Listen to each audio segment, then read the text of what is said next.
What's up people, and welcome to this video about dimensionality reduction using PCA. And this is a video that I've been planning on doing for quite a while, and something that I came across when reading this tutorial that I found on this URL right here. So if you're interested in this topic, you can head over to this URL and check it out, because this video will be based on this paper right here. So basically what I'm trying to do here is I have multiple cameras. In this case I have two cameras, camera 1 and camera 2, and they're looking at some object from different angles, and the angles in this case is arbitrarily, it doesn't really matter what the angle is. And this object is moving in a 2D plane, so illustrated here by these three dimensions. You have like this axis here, this axis here, and this axis here. But the object itself is only moving in these two dimensions on this plane, right? And it's here on frame 1, and on frame 2 it is in some other place, and then some other frame at some other time, right? And these cameras have they have the frame synchronized, so you know that when one camera has a frame with the object, you know what frame that is in the other camera's video recording. And so basically this is how I did the setup. I had two cameras with poor video quality filming on this piece of paper that I made like a plot graph with from two cameras, but it is the same actual session, so it's only filmed with two cameras, right? And then I would annotate the position in the image. So for camera 1, for example, here I took like the edge of the pen here, right here, and while I moved that around the plane like this.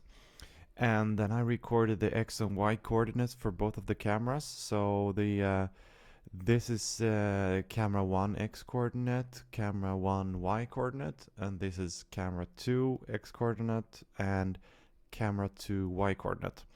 And then for on the next row I have the next frame, and so on for all the frames in the recording, right?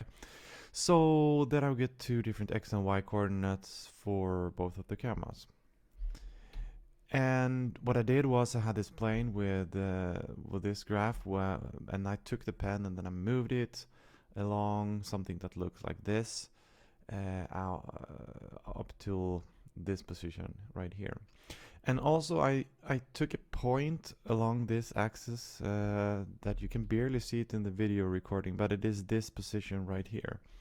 And that is the position 10, 5 in the plotted graph, right? And I also know the boundaries of all the positions here. I started out at 0, 0. I annotated it up until maximum of 9 on the y-axis, and a maximum of 20 on the x-axis, and 0, 0 is the minimum boundary. So that is how I set up the experiment. I took both of the video recordings, synchronized the frames, and annotated them. And if you take the data that you get and plot them, this is what you get basically. So you can see here that one of them looks like this, and if you look at this, you can pretty easily see that what has happened here is the y-axis on this one is inverted, and on this one the x-axis is inverted, and that depends on like where relative to the graph 0, 0 position you have located the cameras. So for example, this one is looking from above, and that is why the y-axis is inverted, and this is looking slightly from the side, and that is why the x-axis is converted also. So this is what you get. So I suggest, like, if you do something experiment like this helped me a lot to actually plot what the camera sees, because that will help you figure out what's going on basically with the data points. So the code that I was using here, I used PCA, and in this case I used Python, but you could use like any programming language, of course. And I used Python because it has good libraries for PCA and stuff. So first I initialized PCA with two components, basically meaning that I wanted to do this reduction into 2 dimensions because I only move it in a 2D plane, right? And then I previously grabbed all the coordinates and fitted them with the PCA here, and then I do the transformation on it. The next thing that I do is I have this min-max vector, and I grab the x and y coordinate after the PCA transformation. So at this point I only have 2 dimensions, right? I moved from 4 dimensions to 2 dimensions, so the transformed here will have a 2-dimensional shape. I normalizes them with a min-max normalization like this, and the implementation is this one here. So I just, yeah, this is the implementation of this, right? And I return a numpy array of the scaled vector. So x and y here will be scaled between 0 and 1 with a floating point number instead of absolute pixels from the image. Then what I do, I invert this y-axis, and the reason why I do this is because this right here that I showed you, that if you compare this image to this image here, you can see that the y-axis is actually inverted. So you can see that this one should be flipped over basically. And that is why I invert the y-axis. And then also when I apply the PCA, it has no understanding of these new dimensions that you get where the 0, 0 positions are, for example, and also how it should be, you know, rotated, because it starts at 0 down here on the y-axis and it ends on the 0 at the y-axis as well. And it's kind of lost that when it actually performs the PCA, and that is why you need to do a little bit of rotation here. And the angle here, 240 degrees, is arbitrarily. You just have to test your way around until you find that it is properly rotated basically. And this is the implementation for the rotation that I did. And then I need to normalize it again, because after the rotation, you know, if you flip it around a little bit, it might go above 1 or below 0, so you need to normalize it again.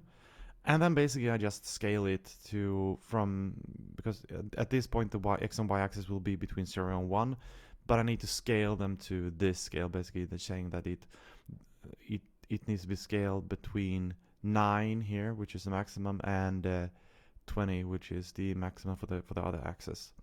And that is why I do this normalization right here, or feature scaling, sorry. And also this is the invert implementation. So after that is done, you get something that looks like this.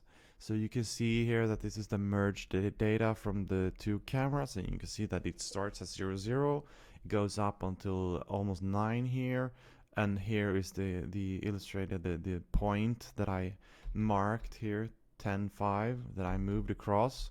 And you can see that also the line was going through that, so that is correct, right? 10, 5. And then it ends almost at 0.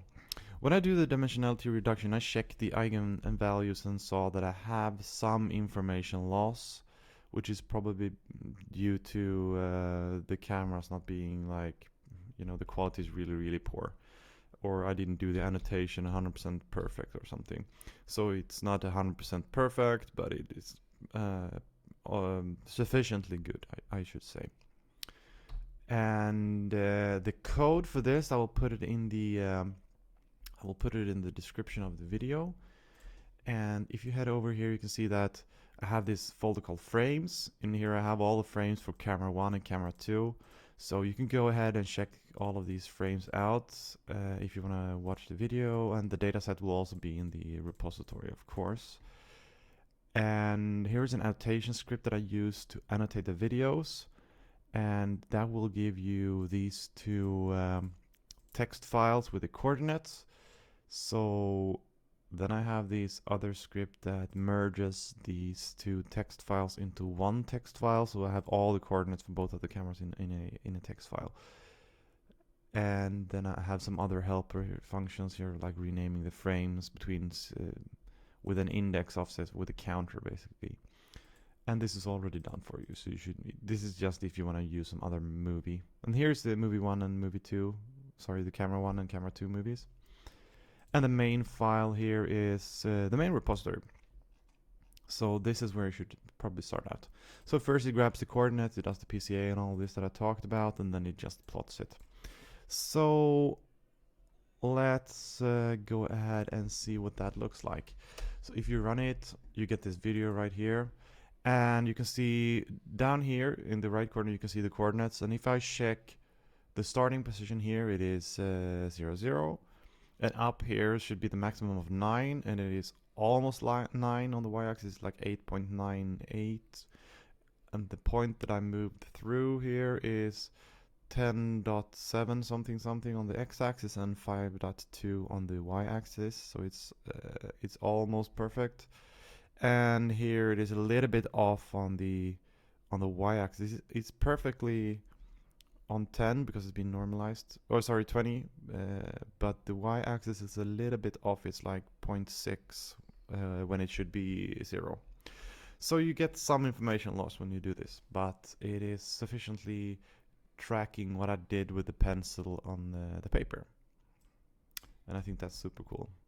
And also I want to show you also this other script that I have, which is the visualize annotation and visualize camera plots. So this is just showing the plots that I have in the presentation, but this visualize annotation is kind of cool. You can go ahead and run that. Let me show you what that looks like. It just shows frame by frame what I did with the piece of paper from the 2 different angles. You can barely see. Let me make this a little bit bigger. Maybe I can't. No, I can't resize them.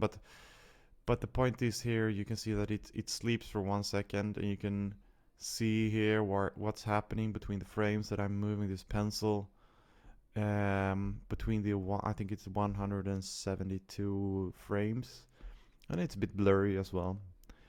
But and of course you can very easily integrate this with more cameras. Basically it would just be another angle of the camera, and you can have arbitrarily many cameras watching this object from different angles basically, and it'll be the same thing.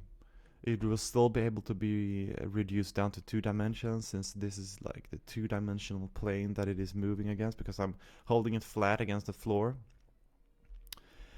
And that is basically it for this video. I will also put the presentation, the PowerPoint presentation, I will put it as a PDF in the repository, and I will provide a link to the code.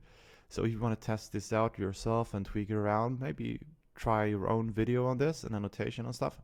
So please go ahead and let me know what how that worked out for you.